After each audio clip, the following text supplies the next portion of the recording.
অভিযোগ পেলে অবশ্যই সেইটা নিয়ে আমরা ব্যবস্থা গ্রহণ করব। লক্ষ্মীপুরে প্রাথমিক শিক্ষা অধিদপ্তরের মেরামত ও সংস্কার খাতে বরাদ্দকৃত অর্থ ব্যবহারে ব্যাপক অনিয়ম ও দুর্নীতির অভিযোগ উঠেছে।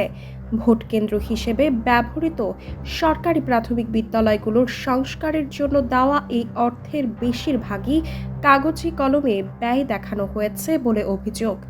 গত 12 ফেব্রুয়ারি অনুষ্ঠিত ত্রয়োদশ জাতীয় সংসদ নির্বাচন ও গণভোট উপলক্ষে ভোট কেন্দ্র হিসেবে ব্যবহৃত সরকারি প্রাথমিক বিদ্যালয়গুলোর সংস্কার ও মেরামতের জন্য সারা দেশে 2 ধাপে শতাধিক কোটি টাকা বরাদ্দ দেয় প্রাথমিক শিক্ষা অধিদপ্তর।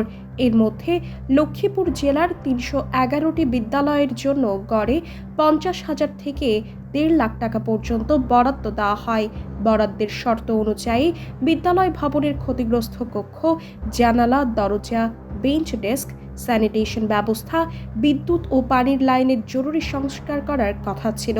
তবে অনুসন্ধানে দেখা গেছে অনেক বিদ্যালয়ে এসব কাজ বাস্তবে না করেই নতুন মালামাল কেনার নামে ভুয়া বিল ভাউচার তৈরি করা হয়েছে। অভিযোগ রয়েছে 250 টাকার একটি এনার্জি বাল্বের দাম 1000 টাকা দেখিয়ে একাধিক বাল্ব কেনার বিল করা হয়েছে। টিউবওয়েল ও বৈদ্যুতিক মোটর মেরামতের ক্ষেত্রেও অতিরিক্ত ব্যয় দেখানো হয়েছে। কিছু বিদ্যালয়ে অর্ধশত জানালা মেরামতের বিল দেখানো হলেও সরেজমিনে তার কোনো চিহ্ন পাওয়া যায়নি। কাজিরচর সরকারি প্রাথমিক বিদ্যালয়ের প্রধান শিক্ষক জাহাঙ্গীর হোসেন বলেন, 1.5 লাখ টাকা দিয়ে টয়লেট পরিষ্কার ও রং করা হয়েছে। ছিটকিনি, হ্যাজবল সহ কিছু জিনিস কেনা হয়েছে। তবে নাম প্রকাশ না করার শর্তে একাধিক শিক্ষক জানান, সংস্কারের নামে দেখানো অধিকাংশ কাজই বাস্তবে হয়নি। বরাদ্দকৃত অর্থের অর্ধেক টাকা উপজেলা শিক্ষা কর্মকর্তার জন্য রাখতে বলা হয়েছে। না দিলে বিল অনুমোদন আটকে দেওয়ার হুমকি দেওয়া হয়েছে। তবে সংশ্লিষ্ট উপজেলা শিক্ষা কর্মকর্তারা দাবি করেছেন, নির্বাচনকে সামনে রেখে স্কুলগুলোতে সংস্কার কাজ করা হয়েছে। আমাদের 1177টা সিসি ক্যামেরা লেগেছে।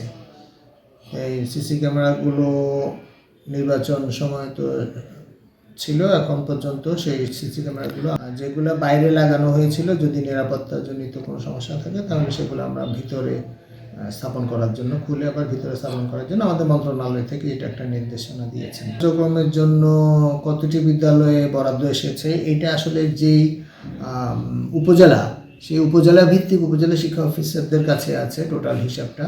কাছে আপনি যেটা বলছেন যে কাজে এখন পর্যন্ত হয়নি বা এরকম কিছু, আসলে এরকম কোনো সংবাদ বা এরকম কোনো অভিযোগ আমাদের কাছে এখন পর্যন্ত পাইনি।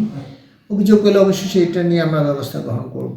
লক্ষ্মীপুর জেলা প্রাথমিক শিক্ষা কর্মকর্তা মোহাম্মদ সাজ্জাদ বলেন, এই বরাদ্দগুলো উপজেলা শিক্ষা কর্মকর্তাদের মাধ্যমে বিভিন্ন খাতে দেওয়া হয়েছে। অনিয়মের বিষয়টি খতিয়ে দেখা হবে। সরকারি অর্থ সঠিকভাবে ব্যয় না হওয়ায় অনেক বিদ্যালয়ে এখনও সংস্কার কাজের বাস্তব চিত্র দেখা যাচ্ছে না।